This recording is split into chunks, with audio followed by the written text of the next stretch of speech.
Hello, it's Tony Cole here, media trainer. I'd like to say something about Piers Morgan. You'd think that as the former editor of the Daily Mirror, he would know what makes a good news story.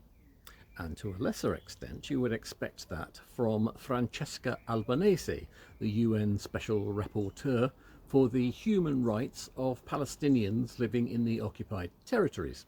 But in their latest bad-tempered exchange on Piers' show on YouTube, Piers and Francesca showed that neither of them really gets it.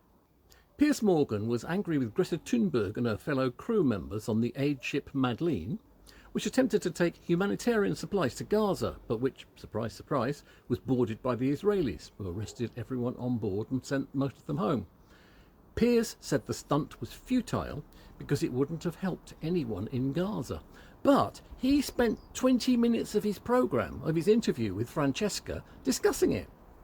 Francesca was outraged that he spent so long asking about the stunt, but didn't want to talk further about the ongoing and appalling situation in Gaza.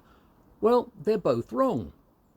This is a misunderstanding of what news is. A continuing situation, however awful, is not a news story. There has to be a hook, an angle, a peg, something to justify the fact that you're reporting it again today, in this way. And the voyage of the Madleen was one of those. The international media did their best to ignore it. They don't like covering pro-Palestinian things, but they can't resist celebs. Greta Thunberg is just too famous to ignore. Also on board was Irish actor Liam Cunningham, who was in Game of Thrones, and French MEP Rima Hassan. Yes, it was a stunt, of course it was a stunt, but it worked. It got publicity.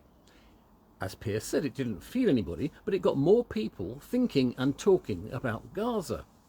So the message for you, if you work for a charity and you have a less fashionable cause to promote, is that stunts work. What could you do that would get your cause into the media? Give us a shout if you'd like to talk about it.